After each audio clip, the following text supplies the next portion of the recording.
এই গরমে নদীর পাড়ে বসে গ্রাম্য পরিবেশে কাঁচা আম মাখিয়ে খাওয়ার মজাটা কিন্তু অন্যরকম। আমরা আজকে হুটহাট প্ল্যান করলাম, আমরা আজকে নদীর পাড়ে বসে কাঁচা আম মাখিয়ে খাবো। যেই কথা সেই কাজ, আমরা বেরিয়ে পড়লাম কাঁচা আমের সন্ধানে।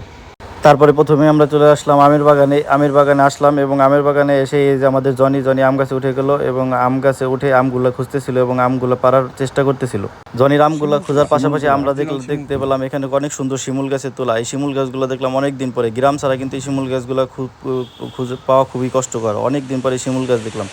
এখন এই যে আমগুলা ঝাঁকি দিয়ে পাড়া হচ্ছে, আমগুলা পাড়ার পাশাপাশি আমরা এখানে বিভিন্ন ধরনের ফলের গাছ ছিল, এই ফলগুলো দেখতেছিলাম।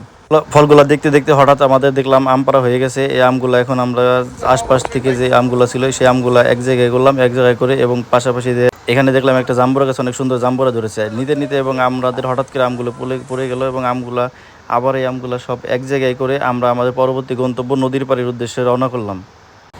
দুই পাশে কাশবনের মাছ দিয়ে আমরা হেঁটে যাচ্ছি নদীর পাড়ে। অসাধারণ এক পরিবেশ, এটা না আসলে কেউ বুঝবেন না। এই দুপুরবেলায় চারদিকে সুন্দর বাতাস। নদীর পাড়ে এসেই প্রথমে আমরা এই আমগুলো, আমাদের প্রসেসিং চলতেছে, আমগুলো আমরা প্রথমে শুলে তারপরে এই আমগুলো ছোট ছোট করে কেটে নিচ্ছি। আমাদের যে বাকি আমগুলো ছিল সেই বাকি আমগুলো এখানে ঢেলে নিলাম। সবগুলো আম এখন একসাথে শুলে এই আমগুলো কেটে প্রসেসিং করা হচ্ছে। দেখেন এখানে কত সুন্দর একটা পরিবেশ। এই পরিবেশে আসলে যারা বিভাগীয় শহরগুলোতে থাকেন পড়ালেখা অথবা কাজের জন্য, গ্রামের বাইরে থাকেন শহরগুলোতে, তারা কিন্তু এই পরিবেশগুলো এই দিন অনেক মিস করেন। এটা কিন্তু অন্যরকম একটা প্রশান্তি, এটা গ্রাম ছাড়া কোথাও পাওয়া যাবে না। যারা গ্রামে থাকেন তারা এই শান্তিটা শুধু অনুভব করতে পারেন।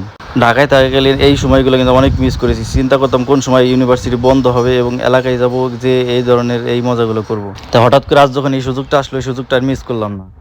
আমগুলো নিয়ে নদীর পাড়ে এসে সুন্দর করে আমগুলো কেটে এই কাটা শেষ হয়ে এখন আমরা এই আমের মধ্যে যেই বাকি উপকরণগুলো আছে এই উপকরণগুলো দিয়ে দেবো, যেমন কাসন, কাঁচামরিচ, লবণ, চিনি, এই সবগুলো উপকরণ একত্রে দিয়ে আমগুলো মাখানো কমপ্লিট করব। আমগুলো যখন মাখানো শেষের দিকে তখন এখন খাবার পালা। খাবার জন্য এখন আমাদের একটা চিন্তা করলাম, আমরা খাওয়ার জন্য কলার পাতা ব্যবহার করব। কলার পাতায় আম মাখানো খাবো। গ্রাম ছাড়া কিন্তু আপনারা চাইলেও শহরে এই কলার পাতায় খাওয়ার সুযোগটা ইচ্ছা করলেও নিতে পারবেন না। তাই আমরা যেহেতু গ্রামে আছি এবং পাশেই কলা গাছ ছিল, তাই সুযোগটাও মিস করলাম না। হঠাৎ আমাদের কাছে মনে হলো আমের মধ্যে কাসুনটা একটু কম দেওয়া হয়েছে, তাই বাকি আরেকটু কাসুন ছিল, কাসুনটুকু দিয়ে দিলাম। কাসুনটুকু দেওয়া হয়ে গেলে আমগুলো আবার সুন্দর করে মাখিয়ে পাশের কলা গাছ থেকে কলার পাতাগুলো নিয়ে আসলাম। কলার পাতাগুলো এনে সুন্দর করে ছোট ছোট করে কেটে প্রত্যেকে হাতে হাতে আমগুলা কলার পাতায় নিয়ে নিলাম, নিয়ে এবং সুন্দর করে সকলে আমগুলা খাওয়া শুরু করে দিই। সবাই কিন্তু অনেক মজা করে আম মাখানোটা খাচ্ছিল, কারণ আসলে আম মাখানোটা অনেক মজা হয়েছিল। আপনারা যারা গ্রামে থাকেন, যাদের এই সুযোগটা আছে, আপনারা কেউ এই সুযোগটা মিস করবেন না। এটা আসলে অন্যরকম একটা মজা, ভাই বিরাদের মিলে একসঙ্গে দুপুরবেলায় নদীর পাড়ে বসে বাতাসের মধ্যে আম মাখানো খাওয়া।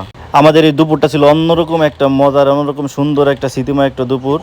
তাই আমরা এই পুরা স্মৃতিটা আমরা ক্যামেরাবন্দি করলাম এবং আপনাদের মাঝে শেয়ার করলাম। আশা করি আপনাদের কাছে এই পুরো ভিডিওটা ভালো লাগবে এবং আপনারাও আপনাদের মতন করে এরকম করে আম মাখিয়ে খাবেন। সকলে ভালো থাকবেন, ধন্যবাদ, আল্লাহ হাফেজ।